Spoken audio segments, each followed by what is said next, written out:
Bonjour à tous et bienvenue dans cette nouvelle revue d'actualité. Au programme aujourd'hui, la censure du CSA. Tipeee est-il antisémite ou encore la primaire des écologistes? Mais avant tout, je vous invite à liker, à commenter et à partager cette vidéo, c'est hyper important pour le référencement. Ouais, alors si tu veux, le vitalisme, Nietzsche, il en pensait quoi? Mec, t'es Georges V.A., t'es pas barbare civilisé, hein. Ah oui, pardon. Je vous rappelle que les bustes de Missor sont toujours à gagner. Pour participer, remplissez le questionnaire que je vous mets en description et tentez de remporter un de ces magnifiques bustes. Vous êtes sur VA+, et vous regardez la 58e revue d'actualité. C'est parti!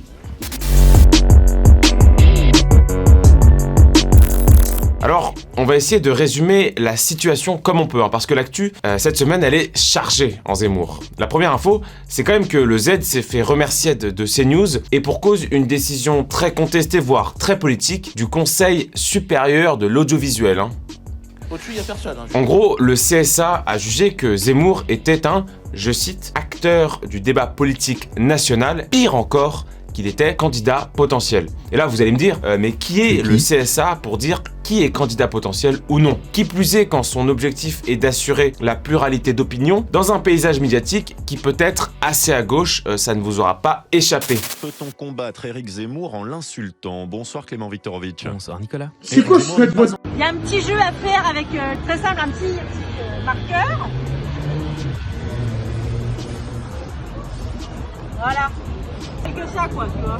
Tu crois que c'est du respect, ça? L'écrivain, par ailleurs en tournée dans toute la France pour son livre, a expliqué à l'antenne de Pascal Praud qu'il s'agissait là d'une véritable censure. Et ce qui est sûr, c'est que Zemmour, ça commence à être sérieux. En témoigne le dernier sondage d'Harris Interactive pour Challenge, qui donne Zemmour, même pas candidat, c'est important de le rappeler, à 10% d'intention de vote. Il a pris 3 points dans les sondages depuis le dernier sondage la semaine dernière. Durant un face-à-face avec Ruquier et Salamé, où d'ailleurs Ruquier aurait pu lui aussi être accusé d'être un acteur politique, Zemmour a relancé entre autres la fameuse problématique des prénoms. Et fun fact, une plateforme inédite a été mise en place, elle évalue si votre nom est en conformité avec la loi du 1er avril 1803. Le site s'appelle Vite ma dose. Non, pas vrai, il s'appelle Vite mon prénom. À l'heure où on parle, il y a eu plus de 4 millions d'interactions. Je dis entre autres, puisqu'il a aussi relancé chez Bourdin le débat autour de la peine de mort. L'écrivain Papacito a d'ailleurs réagi sur son compte Instagram, que je vous mets en description. Il dit que c'est un peu paradoxal d'avoir un pays qui se dit démocratique, mais qui refuse la peine de mort alors que la majorité de la population, 55%,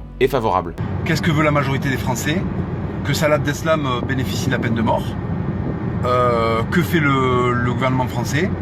Il va envoyer Salah Abdeslam en prison à nos frais. On va cotiser pour lui. Voilà, c'est tout. C'est tout. Dites-nous ce que vous avez pensé de cette affaire dans les commentaires.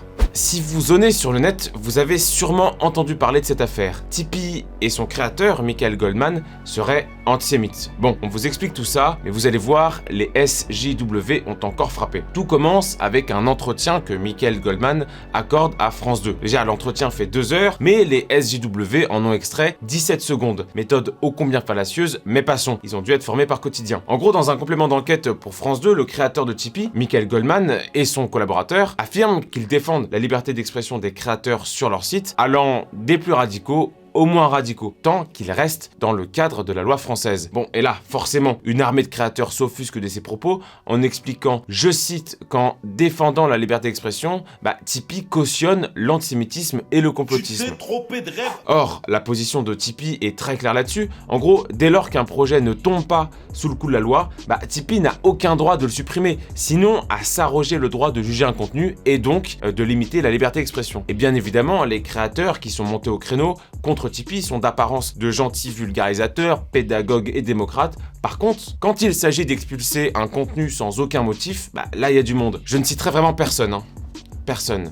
Sinon, Stupid Economics, Dirty Biology et Monsieur Phi pourraient le prendre personnellement. En fait, on l'aura compris, ce shitstorm que s'est pris Tipeee pour avoir défendu la liberté d'expression n'est le fait que de créateurs soucieux de soigner leur image de gentils démocrates offusqués. Sans prendre de risques, quasiment aucun créateur n'est parti de la plateforme, forcément, c'est là d'où proviennent la majorité de leurs revenus. Donc bon, on passera sur le site Inconnu au bataillon, Numérama, qui essaie de se faire connaître en fournissant pas moins de 48 milliards d'articles sur l'antisémitisme de Tipeee. On vous voit les gars, c'est lourd. C'est la primaire à la cour des miracles. C'est la primaire des écolos.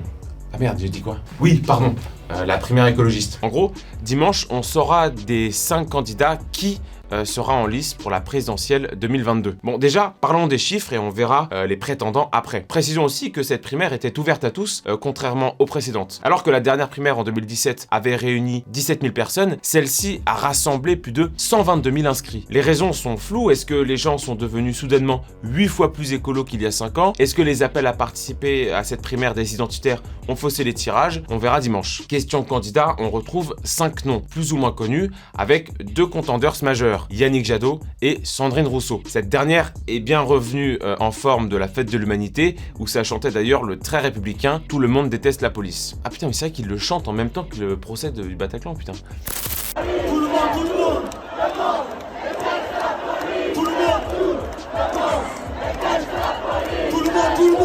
Et on se souvient qu'elle avait pris conscience de la domination patriarcale des blancs hétéros au moment du scandale des pansements de Rokhaya Diallo. Respect, ça c'est de l'écologie, hein, pur et dur. Bon, d'ailleurs, s'il fallait un indice de sa crédibilité, elle se déclare elle-même écoféministe et avait pris position en affirmant vouloir plus de sorcières que d'ingénieurs qui construisent des EPR. En bref, là aussi, tout un programme. En parlant de programme, Europe Écologie Les Verts a remplacé dans le sien le terme femme par personne en capacité de porter un enfant. Ah, rallonge le truc, hein. Est-ce que vous aussi vous avez participé à la primaire écologique? Dites-nous ce que vous en avez pensé dans les commentaires. News internationale maintenant, et pour ça, on va faire appel à notre spécialiste Rocco Siwilfredi. Est-ce que tu peux venir sans trop faire de bruit, hein? Ce serait con que le CSA nous censure. Alors, Wilfried, bonne nouvelle au Sahel, non? Très bonne, puisque le chef du groupe djihadiste État islamique dans le Grand Sahara, le IGS, Adnan Abou Walid al-Sahraoui, a été tué par les forces françaises dans une frappe aérienne dans la nuit de ce mercredi à jeudi 16 septembre. Alors, pour le commun des mortels, c'est qui ce mec? Alors, Abou Walid, c'est un chef de guerre qui avait commandité personnellement l'assassinat de 6 travailleurs humanitaires français et de leur guide et chauffeur nigérien, le 9 août. L'élimination de ce genre de tête pensante arrive à un moment où le président souhaite progressivement se désengager de la région. L'opération Barkhane, qui visait à stabiliser la région et à combattre le terrorisme en son cœur, semble être sur la fin. Alors, il y a un concept qui revient souvent lorsqu'on parle de l'élimination de l'émir du Sahel, c'est la zone des 3 frontières. Est-ce que, Wilfried, ici, tu peux nous parler de cette région? Oui, alors la zone dite des 3 frontières, c'est la frontière entre le Mali, le Niger et le Burkina Faso, qui est une région particulièrement explosive, c'est le cas de le dire, et qui concentre la quasi-totalité des attaques sur des militaires français. C'est dans cette région que se créent généralement les antennes des groupes terroristes. Alors, est-ce que la mort de l'émir signifie l'arrêt des combats? Alors non, tu t'en doutes bien, les groupes affiliés sont entraînés et préparés à l'éventualité de la disparition de la tête pensante. Ils sont formés à l'autonomie et sont, de manière générale, organisés de manière tentaculaire. Pour autant, on peut quand même parler d'un sacré coup dur pour les rebelles de la région. En passant, on passe le bonjour aux nombreux militaires qui nous regardent, et il y en a.